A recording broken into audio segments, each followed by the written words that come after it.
Easy, no troubles.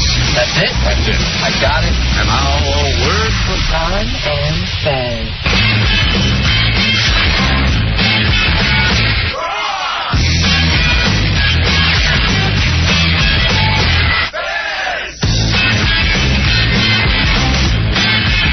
Ron and Fez! Hey!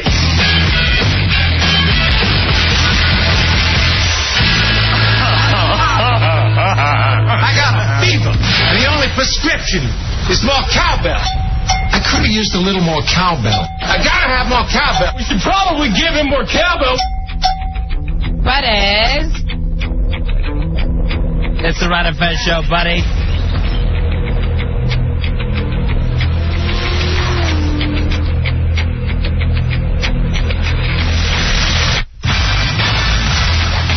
It is the Ron and Fez show. I'm Ron, there's Fez. Hi, everyone.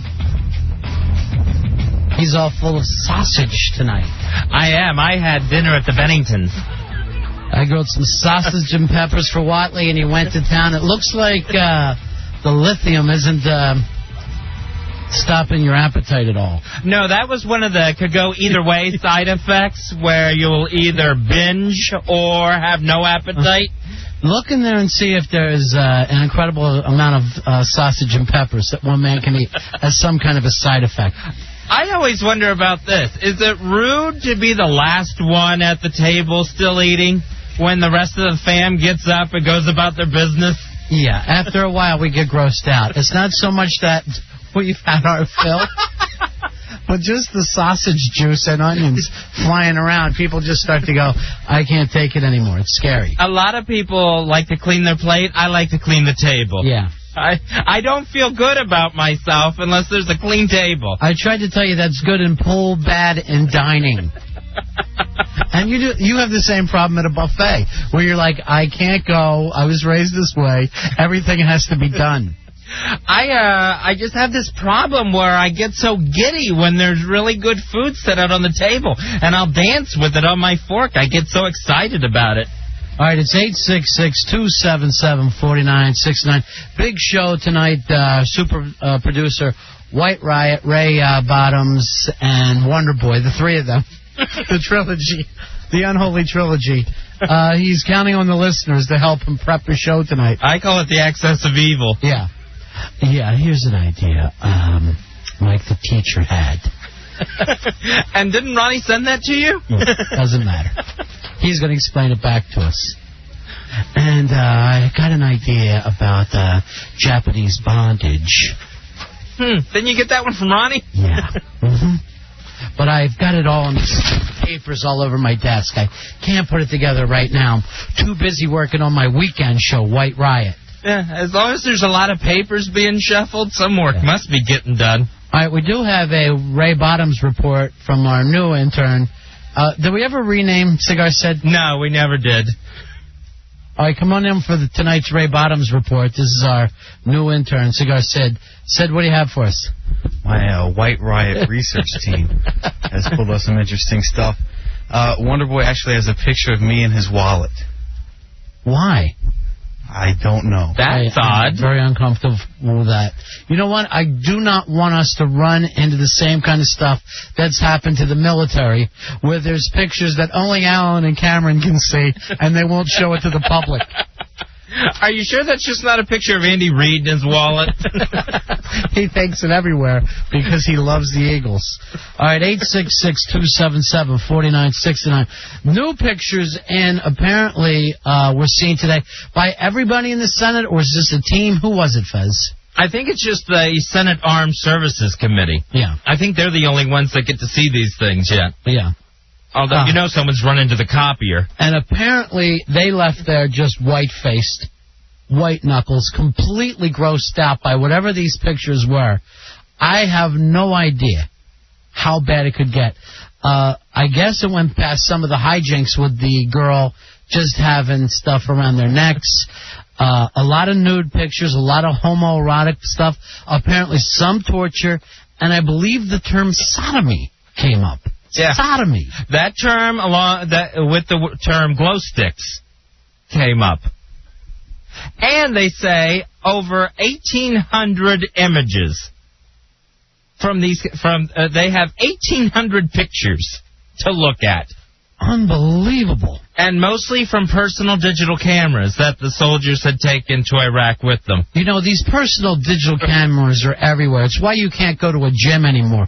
You can't walk through a gym, come out of the shower, head towards the steam room without having your fat ass end up on a website somewhere. Because they got these damn camera phones. Yeah. And, someone's going to snap a picture of my man-teats and phone it in somewhere. Suddenly you end up on Dad's Side F, and who wants to be there?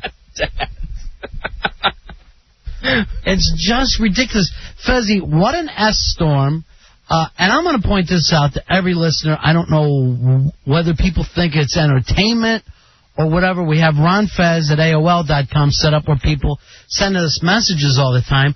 Do not send me the beheading pictures like it's entertainment. I don't understand that at all. I understand you want to see what's happening over there.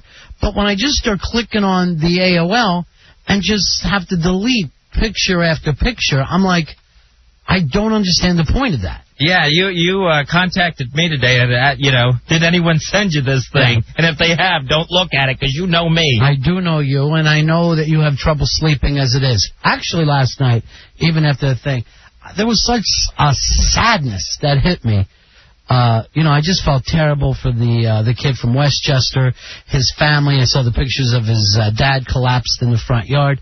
And I just do not see a way out of this. Yeah, with this, as bad as it is, and these insurgents and these Al-Qaeda groups that have moved in and how they're going to, get revenge for the humiliation, that's not going to stop. One beheading isn't going to say we're paid back. Yeah, and it's really interesting to me when I talk to people, friends, and just different people about this. It seems like whatever you're feeling about the war is, this just kind of crystallized it more. Some people are like, no, we can't leave. We've got to fight even harder. The people who want us out just go like, they should just wake up tomorrow and we're gone. It's not, none of this stuff, this ugly stuff, has changed anyone's opinion. It's pulling us apart even more. I have no idea how we're going to get out of this thing, Fez. Yeah, with the soldiers, I would love to see them all just come home immediately. With the civilian contractors like this Nick Berg who got beheaded, I don't understand why there's a civilian there to begin with. That is not safe to go in there and do this reconstruction work. Apparently, there's quite a few civilians there, and that's one of the things that we do need, apparently, to this master plan of rebuilding this country. There's supposedly people in there helping with the infrastructure. There's people helping with the oil stuff. So the soldiers also have to keep an eye on these guys. Your thing is you just like to pull out of there. Yeah, just bring everybody home. It's not going to happen, my friend. And I told you this when we were heading in. I go, this is going to take years. Then you had your flag waving. You were all the rah-rah guy. You're so quick to jump in. You're so quick to jump out. But a bell cannot be unrung. And the bell got rung already. Now we're going to have guys there for many, many years. 866-277-4969. 866-277-4969. And we still don't even know what the term winning will mean. When do we know that we've won this thing? When do we feel like it's okay? Is it going to be June 30th when we say, okay, this little puppet government's in charge now that no one's going to listen to? I don't want to see anyone else get hurt, but it will be so interesting to see what happens June 30th when this, all right, now they're in charge of their own country thing happens. Right. And who's going to be in charge of it? Apparently the same people that were running things before. It's kind of, like they said, if you took away all the money in America, they claim, in 10 years, and then you divide it up equally, they always say in 10 years, everybody would be right back where they are now. That's the philosophy of that. And so the people that were looking to run this country is going to be the same people that were running it before, except for they won't be working for Saddam. Yeah, the Ba'ath Loyalists and the Republican Guard. The people that we went over there and fought and got rid of, we now say, oh, they're the only ones that know how to run this. Yeah. They know how to keep Iraq in order. So let's go back to them. Yeah. Well, I mean, let's just say we decided to take over New York City. If America had to take over New York City, by the time you said we're going to put in new people, you'd have to go back and get the same cops, the same firemen, probably the same guys that are running different councils, because who else knows how to do it? 866-277-4969, 866-277-4969. Hey, Tom, you're on the Ron and Fez show. Hey, Tom. Hey, how are you? Hey, buddy, what can we do for you? Well, you know, I got to tell you, I think there are ways out. First, I believe that once we went in there, we should have said, okay, can't find the weapons, found Saddam, we're done, and see you later, have a good life. And once we didn't do that, if we're going to stay on the 30th, you say, look, I'm done here.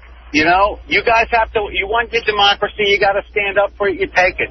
You don't want your democracy, well, you'll figure that out. At this point, you know, it's a lot of face saving that's going on, and I feel like we're afraid to go to the UN because then we look like we needed them all along. All right, Tom, what happens? We pull out 2 weeks later, the Saddam loyalists take back over, and everything looks exactly the way it did before, and Saddam's nephew or whoever feels like they have some kind of a warlord right to that country, starts running it.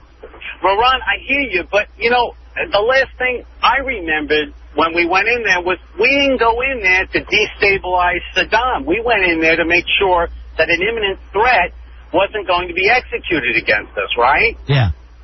I mean, right? I mean, so now you're well, it changed along the way. It has changed along the way. At the time that we went in, whenever you were saying this sounds like a bad idea, people were screaming at you, we're all going to be killed if we don't do this now. We can't sit around and talk about it. We have to win now. Right. But once we found out that, oops, you know, we didn't need to be there, well, then don't expand the mission and then just to keep us there and justify. I think it was a face-saving thing that's kept us there. And maybe we eat some humble pie, but, you know, the Brits got out of there. Why? Because it's an unmanageable situation. All right, thank you very much. It is an unmanageable situation, Fez. It's absolutely not manageable. Well, you mentioned a few minutes ago, how do you measure a victory? Yeah. Before it was, we took Baghdad. We knocked down the statue. Saddam's on the run. Yeah. Now we have to try to get Fallujah, that we had never heard about until maybe, 3 months ago? Yeah. Now we're battling just to get this one town, and to Crete and Baghdad and everything else. Here is John. John, you're on Ron and Fez. Hey, John. Lost your buddy. Here is Bill. Bill, you're on the air. Hey, this is Bill. How are you? Cool, buddy. What can we do for you? Well, just clarifying something about Berg. He was not a contractor. He was a civilian that went over there on his own recourse to find work and was just kind of by himself. He'd already been arrested once while he was over there and investigated for suspicious behavior. So he was not a contractor. And you know, that's being kicked back and forth. I think his family said that he was being held by our troops for being over there for whatever odd reason. Then we said no, we never took him in. So I don't really know all that stuff yet, Bill. Yeah, I do know that he was not a contractor, though. He was not under contract with the U.S. government, because most of the contractors over there are housed in somewhat protected areas and are protected the best way we can. Here's what I don't understand. How did this guy get over there? How did he fly into Baghdad? You can. It's easy. I mean, there's so many civilians going over there now that it's not hard. You just get a flight to Baghdad. And they don't have to be part of any sort of contract company that's working with the military? No. I mean, it's not. I mean, if you go over there and get a ticket, you're going to go. So I could take a vacation to Baghdad right now. Yeah, what you'd have to do is fly to London or Paris or someplace like that and then get a flight, because other countries have commercial flights going into Baghdad. Just crazy. We reopened the airport for commerce. Just crazy. Thank you very much, my friend. 866-277-4969. 866-277-4969. Here's Val. Val, you're on Ron and Fez. How are you, buddy? Hey, what's up, Ron and Fez? Hey, my buddy. Hey, man, you guys keep talking about leaving, man. We cannot leave that place, man. If we leave, that place will turn into Terrace R Us. I'm telling you, we cannot leave there. So what are we going to do? How do we know when we stay there forever? No, we stick it out. We try to stick it out. Eventually, we're going to have to leave. All right, so here's the question. When do we know everything's cool and we can leave? That's a good question, Ron. I have no answer to that. Yeah. But I do know now we cannot leave now. I keep hearing people say that. Yeah. Well, I agree with you there. We are not leaving. I guarantee we are not leaving there. And I don't care who comes in the next administration, what is happening. This thing is going to be stuck for a while. It's going to be stuck for a while. Here's Steve. Steve, you're on Ron and Fez. How you doing, buddy? Hey. Yeah. How y'all doing? Yeah. Well, that last guy, he said what I was going to say, that if we just leave right now, that place is going to be Al-Qaeda Central. You know, I mean, there are going to be terrorists everywhere, and they're just going to use that as a new Afghanistan. You don't think that it's already building up that way around the whole Middle East? Where all of a sudden, if you were 14, 15 years old, and you wouldn't start to, and you're a Muslim, and you grew up poor, and you're seeing this stuff going down, and then you're seeing these kind of, like, from your point of view, Robin Hood type guys that are going out there and whacking some Americans. Suddenly, I think that would be very intoxicating if you're 14, 15 years old and you grew up praying 6 times a day, and finally you've got a place in your life. You know what you're supposed to be doing. Well, this isn't like we don't have terrorist nations already. Syria just had sanctions put on them for not stopping people from coming over the border, and Saudi Arabia, the financing that comes out of there that we know about. They're our friends, Fezzi. That's what you forget all the time. They are our very good friends. Even though it was Saudis flying the planes, even though it was Saudis, almost like 95% of them during 9/11, they're the good guys. And the Saudi money that bought the plane tickets. Yeah, that's still good. That's the problem. The problem is the Iraqis. They're the ones that bother us. Matt, you're on Ron and Fez. Ron and Fez, hey there, guys. Hey, buddy. Hey, I just wanted to let you guys know, I was on the internet last night, and I was able to find a website that shows the whole video of what happened to that guy. Right. And I got to tell you what, to anybody who does not feel that now we have to be there till we're all through and it's safe, I recommend somebody going on this website and watching. All right, Matt, I guarantee you felt like that yesterday morning or 2 days ago, though, right? Yes, yeah, because everybody who feels like I guarantee that we should get out felt 2 days ago even feels more now that look at this sick, twisted thing that we're caught up in, and we should get the boys home. Yeah, it's true. It was just the sickest thing watching this tape because he did not even know it was coming. And just yeah, it's awful. I mean, it's literally you can't be a human being and see something like this and not be just shaken to the core. I never got over that Daniel Pearl one from the Wall Street Journal. Yeah, it's awful. It's awful stuff. Karen, you're on Ron and Fez. Hey, guys. Hey, I just wanted to talk to you about one of my best friends. Her husband is a Marine, and he was just over in Fallujah, and he is just devastated by all the violence and everything that's going on. He was there in the beginning, and it was really positive. Everybody loved all the troops, and now he's talking about how you can get shot just like walking out down the street. I mean, if you're not with your company, it's so totally dangerous. One of his best friends just got shot in the knee, and he doesn't know if he'll be able to walk again. It's pretty bad. Oh, it's a rough place to be over there and be in the military because somebody could back a truck up that's full of explosives. You don't know what's happening over there. I know. Right now. I mean, I want to support him, and he was telling his wife that if we leave now, it's just going to be total chaos, and it's going to be worse than when Saddam was there. Oh, absolutely. I agree 100%. It's going to be total chaos if we pull out of there, and we're not going to pull out of there. Casey, you're on Ron and Fez. Yeah, I just wanted to say, guys, that the fact that you didn't know that the airport in Baghdad was open shows just how bad the media has been at portraying the good things that are going on. The airport's open, commerce is running. 80 out of 88 districts in Baghdad are reasonably safe. Now, there's some bad areas in Baghdad, but, man, there's some bad areas in Baltimore and D.C. and Detroit. So you would be just as afraid to stay in Baltimore or Detroit? I didn't say that. As an American, you're pretty much a marked guy over there right now. But, I mean, we can't back out now is the point. Right. We've got a little bit more to go that may take, I don't know, 6 months, a year left to go. But we can't back out now, and we can't get scared of these guys. Bro, it ain't happening. It ain't happening in any 6 months to a year. It's just not going to happen. What's the little bit more to go? What's that little bit we have to finish up? I don't know what a little bit more is.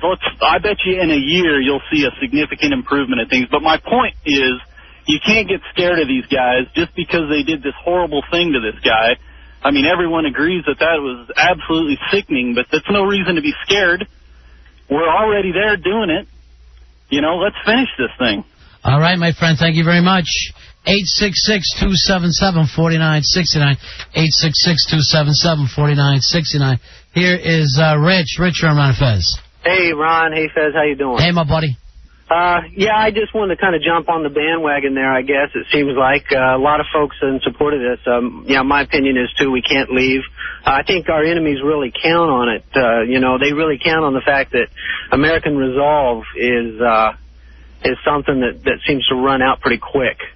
And we just can't give in. I'm in the military, and if anybody would like to see peace and like to see their buddies not under fire, it's me. But well, this wasn't an enormously popular war when we went into it. It was enormously popular to go after the terrorists. Yeah. It wasn't enormously popular for us to go into Iraq, and it only takes the kind of people that are on the middle there to start to change everything. It does. You know, a lot of wars are unpopular to a certain portion of the population. And you're in the military, right? Yes, I am. So, yeah, and it's really important to us, to me personally, right, to make sure to feel that we have the support of the people. Well, one of the things that's shaking the support is seeing so many of these kids being caught up in these pictures that are in Congress right now.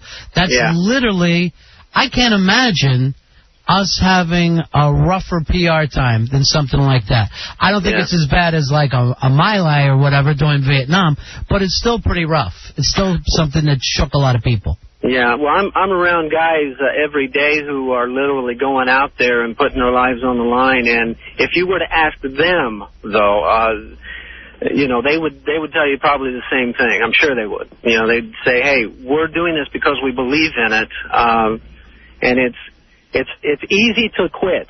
It's easy to get out and quit, but the hard thing is to stick to it, and that's really why I kind of like this administration now too. At first, I was kind of question certain things, but I really do admire the fact that these guys are willing to say we're going to do this, even though it's not popular, because I think that's a problem we had with politicians in the past. All right, Rich, let me just ask you this one thing. Sure.